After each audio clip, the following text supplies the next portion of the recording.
Risk Takers, supported in part by KPMG, the National Entrepreneurship Development Institute, and the Royal Bank.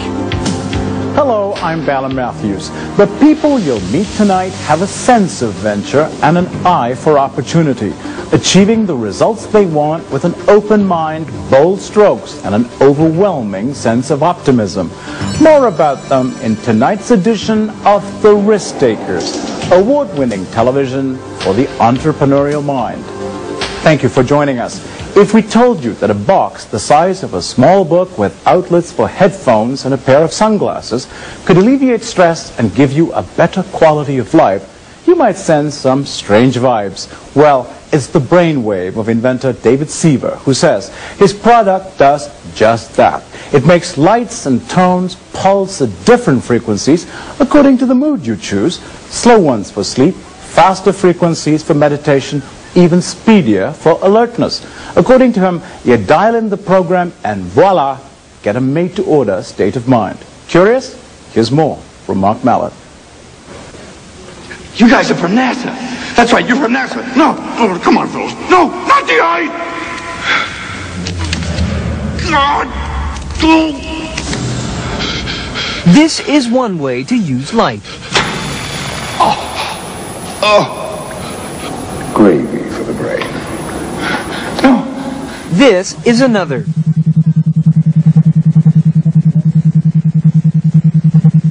It's called brainwave entrainment. We're flashing lights in the eyes in different frequencies and patterns, and pulsing tones in the ears. I'm just going to put you on an alpha session. It's an invention made by this man, David Seaver. 14 years ago, he was asked to make a device to help actors and meditators relax. And I thought, this is wacky, nutty stuff. And so I had no interest in building anymore either. But the results were anything. Saying, hey, we're having wonderful results. And I'm thinking to myself, if this is a placebo, it's one heck of a powerful placebo. Hi, Linda. How you doing today? It turns out Seaver's technology isn't new after all. Light and sound influence was discovered years ago. You know, the whole concept of photic driving was discovered in 1934. They were doing research on pain and anesthesia and in dentistry all through the 50s and 60s. And this indeed wasn't a placebo. This is an actual scientific phenomenon that works very well. Now what we're going to do today is another one of our alpha stim sessions, okay? Trying to get your alpha frequencies to come down. What we're trying to accomplish using the light stimulation is to either speed up or slow down the brainwaves, depending on what the patient's needs are. Psychologist Dr. Orst Mueller uses Seaver's devices to help treat patients suffering from chronic problems. Many of his patients generate too many slow brainwaves, called alpha.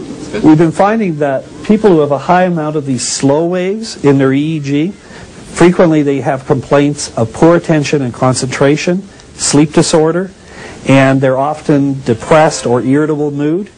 Often, these people use medications, prescribe narcotics, or sometimes resort to alcohol and drugs. And they're pulsing at the same rate as the lights that are flashing in your eyes? Yes. Okay. But use brainwave entrainment technology on some of them, and we're finding that people with actual, like chronic pain and so on, that it's reducing the pain significantly. And some people almost completely. Eleanor Barr was widowed, depressed, and experiencing severe facial and headaches. She practically ate Tylenol to control the pain. How many a day now? About 4 or 5. 4 or 5. Before, how much was it? Up to 20. Up to 20, okay. And so I pressed on in this fashion for quite a while. Absolutely the wrong thing to do. Then she saw Seaver's brainwave device in a medical journal. Hey, Eleanor. Are you here? Mm-hmm. Yeah. How are things? Great, thank you. Oh, that's good to hear. Nice and relaxing? Mm-hmm. It always is. I learned how to relax, how to sleep, and how to control pain. And it's changed my life immeasurably. Stress reduction, increased self-esteem, lower anxiety, better coping ability, better ability to take leadership roles. Yeah, you feel like you're just somewhere else. You're gone. It takes you away from whatever you're in. Shirley Long uses the David Paradise to relax. I feel like I am doing better at managing stress than I did before. I think it's really helping me to be calmer, be more easygoing. This sets up the similar mind state and brainwave state in 10 minutes. For most people, what meditation takes about 10 years to accomplish. The $200 to $800 units can slow down brainwaves to put you in a deep sleep or speed them up to increase alertness. It's very interesting what it does. Instead of coffee? Absolutely, absolutely. Probably somewhere between 10 to 20% of the people who don't seem to respond. But many people do. That's because some 80% of disorders are believed to be stress-related. If our devices reduce anxiety and stress, or reactions to stress anyway, and anxiety, and 80% of all illnesses are a reflection of stress and anxiety, then our machines work on an awful lot of stuff. Okay, well, I'll tell you what, we're going to move you to the brainwave entrainment room. We'll get set up on that, and then we'll take it from there and come back here and adjust you. Okay, just go ahead and follow me. The brainwave entrainment helps people relax, okay? Mental relaxation and muscular relaxation.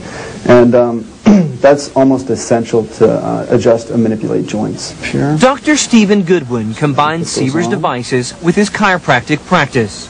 Okay, how you feeling? Good. How's the mid-back area?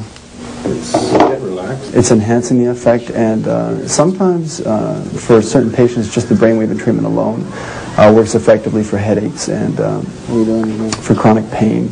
Take a deep breath in and out. Good. Okay.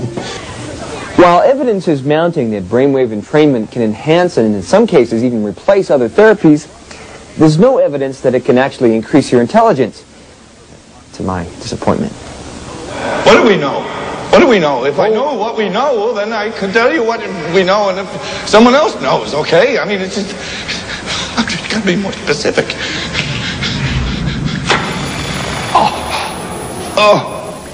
And the scientific community now is finally starting to really latch into this, and some real credible researchers are saying, hey, this isn't wacky like we thought. This is real stuff. And that's been Seaver's biggest obstacle. Like most new health solutions, skepticism in the medical community runs high. Research is the key.